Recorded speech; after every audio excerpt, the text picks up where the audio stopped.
BJP बेरोजगारी को लेकर बोलती है तो थोड़ा और बेमानी टाइम लगता है। और मैं हूँ इसलिए कह रहा कि हूं कि विकास जिस ही हमारी डबल यूएसपी है, इंजन विकास ही सरकार ने मेरी ये वादा पहचान है। किया था 2014 में कि हम भैया 2 करोड़ रोजगार सालाना देंगे, वही भारतीय जनता पार्टी जब है बीपीएससी के परीक्षा के अभ्यर्थी जब वो प्रदर्शन करते अपने रोजगार को लेकर, अपने पेपर लीक के मुद्दे को लेकर, तो उन पर लाठी डंडे चलवाने का काम करती है। सच्चाई क्या है कि इनके राज्य में इनके 7 से ज्यादा पेपर लीक हो चुके हैं। हमने जब हमारी कुछ महीनों के लिए सरकार आई थी अभी 2019 के बाद, तो हमने क्या किया कि हमने वहां पे 5 लाख के करीब हमने वहां पे रोजगार सर्जन करके दिए थे।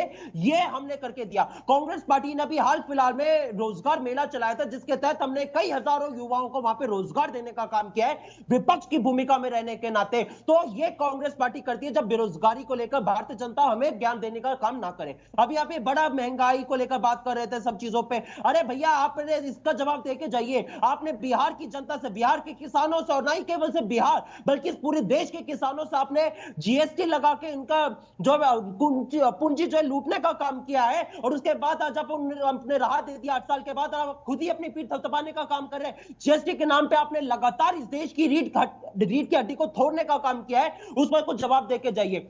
और एक और बात मैं यहाँ पे कहना चाहता हूं, सच्चाई क्या कि बीजेपी हमें पहली बात तो मुख्यमंत्री और गठबंधन पे ज्ञान देने का काम बिल्कुल भी ना करे। सच्चाई क्या कि आपके गठबंधन की क्या नीति रहती है वो पूरी देश ने देखी है। आपने महाराष्ट्र में आपका सेना के साथ गठबंधन था वो टूट गया, पंजाब में अकाली दल के साथ गठबंधन था उसकी क्या स्थिति थी, हरियाणा में जेजेपी के साथ गठबंधन था उसकी क्या स्थिति थी। तो आप हमें गठबंधन का ज्ञान देने मत शुरू कीजिए।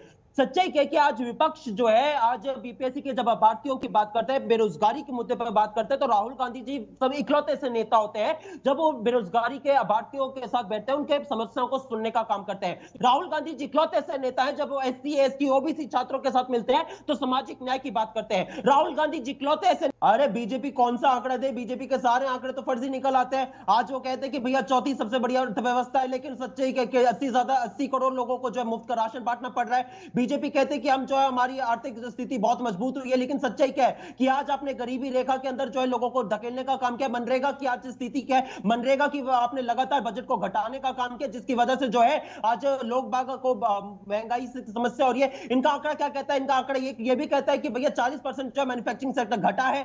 आज इनका आंकड़ा क्या कहता है कि मैन्युफैक्चरिंग सेक्टर घटा है तो उसका मतलब क्या है कि बेरोजगारी बढ़ी है। आज सच्चाई क्या है, यूएन कहता है कि भैया आज इंडिया में जो है एमएसएमई जो है उनके लिए स्थिति बहुत ज्यादा खराब हुई है, और एमएसएमई जो है वो इस देश की रीढ़ की हड्डी होती है, वो रोजगार सृजन करके देती है। तो बीजेपी के सारे आंकड़े जो फर्जी है, तो बीजेपी आंकड़ों की तो बात करे ही ना। सच्चाई क्या है कि मोदी जी जो है बिहार में भी कुछ दिन पहले गए थे, वहां पे मखाने की माला पहनी थी, मखाने का वो बड़ा पे गुणगान कर रहे थे, लेकिन आपने मखाने पे 5% जीएसटी लगा दी, और वहीं गुजरात के खाकरे पे आपने 0% जीएसटी लगा दी। सच्चाई क्या कि मोदी जी जब पूर्णिया जाते तो वहां पे आप लोगों को जो है आप उनको घर में बंद कर देते हैं ताकि लोग बाग जो अपने समस्याओं को लेकर आपके सामने आ ना पाए। सच्चाई क्या कि आप पूर्णिया में जिस सभा स्थल पर रैली कर रहे थे उससे कुछ ही दूरी पे जो है हॉस्पिटल की स्थिति इतनी भावक रूप थी कि वहां पे ना ही हॉस्पिटल, वहां पे ठीक है। हॉस्पिटल में ना ही डॉक्टर्स थे, ना ही कोई व्यवस्था थी। एक ही बेड पे 3-3 आपने मरीजों को डाल रखा था।